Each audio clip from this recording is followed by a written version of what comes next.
ना let's see, हम example नहीं चल रहे।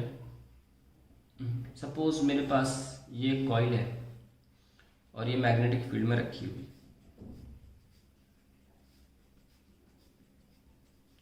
मैग्नेटिक फील्ड क्रॉस ले रहा हूं मैं, यानी कि inside the plane of paper ले रहा हूं। ठीक है, अब मान लीजिए inside the plane of paper magnetic field है क्रॉस फॉर्म में, and I am going to increase it. तो मैग्नेटिक फील्ड इस कॉइल से इंक्रीज हो रही है ना। सो कॉइल में इंक्रीज हो रही है मैग्नेटिक फील्ड, तो फ्लक्स भी इंक्रीज हो रहा होगा। तो इस कॉइल के थ्रू फ्लक्स इंक्रीज हो रहा है, अंदर की तरफ इंक्रीज हो रहा है। तो जो भी हो रहा है एक्सटर्नली उसको अपोज करना चाहेगा ये। अंदर की तरफ फ्लक्स इंक्रीज हो रहा है ना। तो ये क्या करेगा, ये अपना ऐसा करंट इंड्यूस करेगा कि उस करंट से उत्पन्न हुई मैग्नेटिक फील्ड कुछ ऐसी होगी कि एक्सटर्नल मैग्नेटिक फील्ड के इंक्रीमेंट को रोकने की कोशिश करे। अब देखिए दो तरीके हो सकते हैं, या तो करंट एक गोल कॉइल में क्लॉकवाइज हो सकता है या एंटी क्लॉकवाइज हो सकता है। अगर हमने क्लॉकवाइज ले लिया तो क्लॉकवाइज करंट से जो इंड्यूस्ड मैग्नेटिक फील्ड होगी वो भी अंदर ही होगी, क्योंकि क्लॉकवाइज करंट से फील्ड अंदर होती है और एंटी क्लॉकवाइज से बाहर आती है। नहीं याद आ रहा हो तो ये लो आ गई बाहर। हमारी उंगली जो कर्ल है ऑफ द फिंगर्स वो एंटी क्लॉकवाइज है, अंगूठा देखो कहाँ ऊपर है ना। तो वही है, तो हमें अगर क्लॉकवाइज करंट ले लेते हैं तो इसकी अपनी मैग्नेटिक फील्ड भी अंदर होगी, तो वो तो इस मैग्नेटिक फील्ड को एड करेगी, एडिशनल मैग्नेटिक फील्ड हो जाएगी। ये तो लेंजेस लॉ नहीं कहता, लेंजेस लॉ कहता है कि अपोज करना चाहिए। तो यानी कि करंट कैसा हुआ, anti clockwise. So the direction of current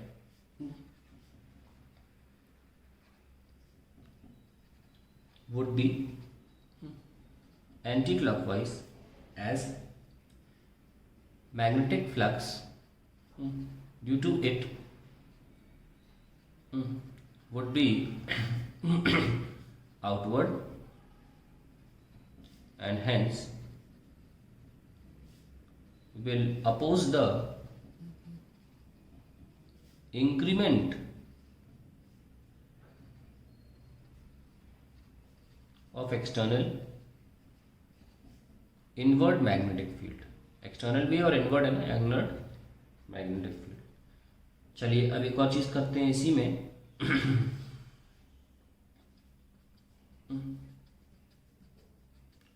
अब क्या करने वाले हैं हम, मैग्नेटिक फील्ड को डिक्रीज कर लेंगे। ठीक है, तो करंट कैसा होगा, डिक्रीज मतलब अंदर की तरफ डिक्रीज हो रही है। तो एक कॉइल क्या करता है, ये कॉइल सोचता है यार अंदर डिक्रीज हो रही है, इसको बस चेन से मतलब है। ठीक है, ध्यान रखना अंदर की तरफ डिक्रीज हो रही है, यानी कि 5 वेबर 4 वेबर, मैं फ्लक्स के फॉर्म में बोल रहा हूँ। 5 वेबर 4 वेबर 3 वेबर, इसे डिक्रीज होना कहते हैं। ये कह रहा है कि यार 5 से 4 हो रहा है फिर 3 हो रहा है, यार मेरे अंदर तो करंट आ रहा है यार, मैं चाहता हूँ 5 का 5 ही रहे। 5 से 4 हो तो वापस 5 हो जाए, 4 से 3 हो तो वापस 5 हो जाए। यानी कि जितना डिक्रीज हो रहा है उतना ही मैं कुछ ऐसा करंट पैदा करूं कि मेरे करंट से पैदा हुई मैग्नेटिक फील्ड वो कमी को पूरा करती रहे और मैग्नेटिक फील्ड नेट कांस्टेंट रहे। तो क्या करना मतलब, वो एक मैग्नेटिक फील्ड ऐड करना चाह रहा है। 5 से 4 हो तो वो +1 करके 5 करना चाह रहा है। तो अंदर की तरफ डिक्रीज होगी तो ये ऐसा करंट होगा जो अंदर की तरफ ही मैग्नेटिक फील्ड प्रोड्यूस करे ताकि वो डिक्रीज होना रुक जाए। तो यानी कि अंदर की तरफ मैग्नेटिक फील्ड कैसे होती है, क्लॉकवाइज करंट से। तो ये बहुत ये आपको दिमाग में घुसा होना चाहिए। क्लॉकवाइज तो inside the plane of paper magnetic field, और एंटी क्लॉकवाइज तो आउटसाइड। अब बहुत सिंपल है, मैं इसको शॉर्ट फॉर्म में लिख दूंगा, पहले भी लिख देते हैं। The direction of current would be clockwise, as magnetic field due to it would be inward and will oppose the decrement of external inward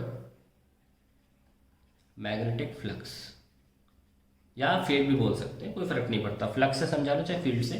यहाँ पे नंबर ऑफ लाइंस की बात हो रही है यहाँ पे। I hope that is clear enough. So अब देखिए मैं एक और आपको तरीका समझाता हूँ इसका, एक कहानी से समझाता हूँ।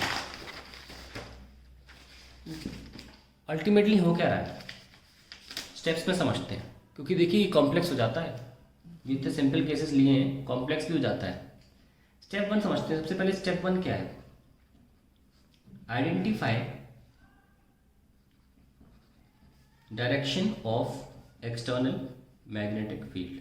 सबसे देखिए इनवर्ड है कि आउटवर्ड है, सबसे पहले चेक करिए, पहले डायरेक्शन देखिए एक्सटर्नल मैग्नेटिक फील्ड का दिया गया है। फिर स्टेप 2 आएगा, note the change in magnetic flux. आप फ्लक्स लिख लो, मैग्नेटिक फ्लक्स। तो एक बार डायरेक्शन देख लिया, अब देखो चेंज कैसा है। चेंज कैसा हो सकता है, या तो डिक्रीमेंट है, डिक्रीजिंग है, या फिर इंक्रीजिंग है।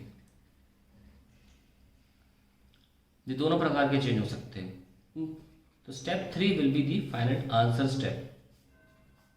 तो इंड्यूस्ड मैग्नेटिक फ्लक्स, जो अंदर मैग्नेटिक फ्लक्स इंड्यूस होगा उसके बेसिस पर हम करंट डिफाइन करते हैं ना कि क्लॉक है कि एंटी क्लॉक है।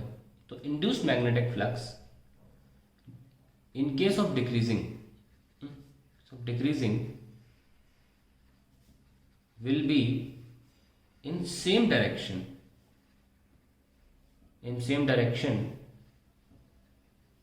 of that of the external magnetic flux। और अगर induced magnetic flux in case of increasing will be in opposite direction. ठीक है, तो अगर आप इन 3 पॉइंट्स को दिमाग में रख के सवाल करते रहेंगे तो आप with in 3 to 4 seconds answer निकाल लेंगे। अब दोबारा हम रिकैप करते हैं उनको। हमने कॉइल लिया था, फील्ड क्रॉस थी और अंदर की तरफ इंक्रीज हो रही थी। ये देख लो क्या हमने देखो बिल्कुल 3 पॉइंट्स को 1 सेकंड में बोला, 2 सेकंड के अंदर क्या बोला, अंदर की तरफ इंक्रीज हो रही थी। पता भी नहीं चला कि हम 3 पॉइंट्स ऑलरेडी सोच लिए हैं, है ना। Direction of magnetic flux, change किस तरीके का हो रहा है, डिक्रीजिंग की इंक्रीजिंग, और फाइनली हमें आंसर देना है। तो अंदर की तरफ इंक्रीज हो रही थी, डायरेक्शन ले लिया और चेंज भी ले लिया। ठीक है, इंक्रीज या डिक्रीज चेंज होता है, और डायरेक्शन किस तरफ है, तो अंदर की तरफ इंक्रीज हो रही थी। तो इसकी ये कॉइल के अंदर मैग्नेटिक फील्ड कैसे इंड्यूस होगी, अपोजिट डायरेक्शन में, क्योंकि इंक्रीज का मतलब होता है कि अपोजिट डायरेक्शन में इंड्यूस हो, माने कि बाहर की तरफ, है कि नहीं। और जब हमने बोला आपसे कि अंदर की तरफ ही है मैग्नेटिक फील्ड और डिक्रीज हो रही है, डिक्रीज मतलब, तो पहले अंदर की तरफ मुंह से बोला अंदर की तरफ, क्या हुआ डायरेक्शन, फिर डिक्रीज हो रही है चेंज, है ना। तुरंत आंसर आ गया। डिक्रीज के केस में जिस तरफ फील्ड है उस तरफ ही फील्ड इंड्यूस भी होगी। तो हमको पता है कि जब बाहर होती है तो तुरंत हम बोल देते हैं एंटी क्लॉकवाइज, और जब अंदर होती है तो हम बोल देते हैं क्लॉकवाइज।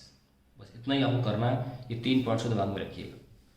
अब एक और तरीका है, कहानी से बताता हूँ आपको मैं, कि महाभारत में एक कैरेक्टर था बर्बरीक। बर्बरीक कैरेक्टर था महाभारत में। तो ये बहुत बड़ा योद्धा था। तो श्री कृष्ण ये कहते हैं कि इसको हराना मेरे बस की भी नहीं थी। ये अगर युद्ध लड़ लेता तो पूरे कौरव और पांडव दोनों मारे जाते, जीतता कोई नहीं। और खुद श्री कृष्ण भी एक्सेप्ट कर चुके थे इस बात को कि इसको मैं भी नहीं हरा सकता। ये इतना बड़ा योद्धा था। इसके पास ऐसा तीर था, ऐसे तीर कमान था कि जहाँ भी ये चाहे वहाँ तीर चला जाएगा और सबको मार के आ जाएगा। मतलब ऐसे बस एक तीर बोलना है कौरव, सारे कौरव मारो। जब तक वो तीर सारे कौरवों को नहीं मार लेता तब तक वो तीर खत्म नहीं होगा, वो मार के ही आता। ऐसे तीर था इसके पास। फिर वो बोलता पांडव, फिर बोलता श्री कृष्ण, फिर बोलता ये, फिर बोलता वो, कोई बचता नहीं। तो जब ये लड़ने के लिए युद्ध में आने की बात करा, just before the battle had to start, तो श्री कृष्ण से मिले कि तुम किसकी तरफ से लड़ना चाहते हो। यहाँ इसका नेचर बहुत इंपॉर्टेंट है जानना। तो बर्बरीक ने बोला कि जो भी पड़ला हल्का होगा मैं वहाँ से लड़ूंगा। यानी कि नेचर का बड़ा मॉरल वैल्यू वाला बंदा था ये। इसने कहा जो भी हल्का पड़ रहा होगा वहाँ से लड़ूंगा।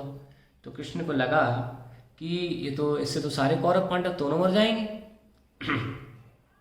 तो इन्होंने इसको ही चालाकी से इसका ही वध कर दिया था। इसको बोला कि तुम अपने, इसने पूछा कि मैं आपके लिए क्या कर सकता हूँ, तो इसने बोला कि अपना सर काट लो, सर कट गया। खैर, इसके आगे कहानी विकिपीडिया पढ़ लीजिए बर्बरिक के बारे में। लेकिन मुद्दा क्या है, बर्बरिक का नेचर हमको करंट डायरेक्शन प्रोड्यूस करने में हेल्प करेगा। क्या करंट डायरेक्शन प्रोड्यूस पता लगाने में बर्बरिक का नेचर क्या था, हमेशा कमजोर के साथ रहो और मजबूत से अपोजिट रहो, है ना ये। तो अब जब हमने आपको एग्जाम्पल लिया क्रॉस मैग्नेटिक फील्ड का, है ना, तो जब फील्ड इंक्रीज हो रही थी तो यहाँ पे इंक्रीज मतलब मजबूत, है ना, तो इसने कैसा करंट प्रोड्यूस करेगा कि मजबूत के खिलाफ हो। किधर इंक्रीज हो रही थी, अंदर, खिलाफ क्या हुआ, बाहर। तुरंत आंसर आ गया, तुरंत। और जब आपकी मैग्नेटिक फील्ड डिक्रीज हो रही है तो क्या बोलता है बर्बरिक, यार मैं तो कमजोर का साथ दूंगा, अंदर की तरफ डिक्रीज हो रही थी तो कमजोर का साथ देने का मतलब अंदर ही फील्ड प्रोड्यूस करेगा, तो करंट कैसा होगा, क्लॉकवाइज। देखो तुरंत आंसर आ गया। तो ये बर्बरिक के नेचर के अकॉर्डिंग भी आप आंसर दे सकते हैं दिमाग में। ऑब्वियसली एग्जाम में बर्बरिक मत लिखाना, नहीं तो फिर चेकिंग बारबैरिक हो जाएगी, ठीक है। तो आप क्या करेंगे, इसमें मैग्नेटिक फील्ड कैसे प्रोड्यूस कर सकते हैं, और भी बहुत सारे एग्जाम्पल्स हैं, पर यहाँ पे हम डायरेक्शन इंड्यूस करने को रोकते हैं और आगे चैप्टर पढ़ाएंगे।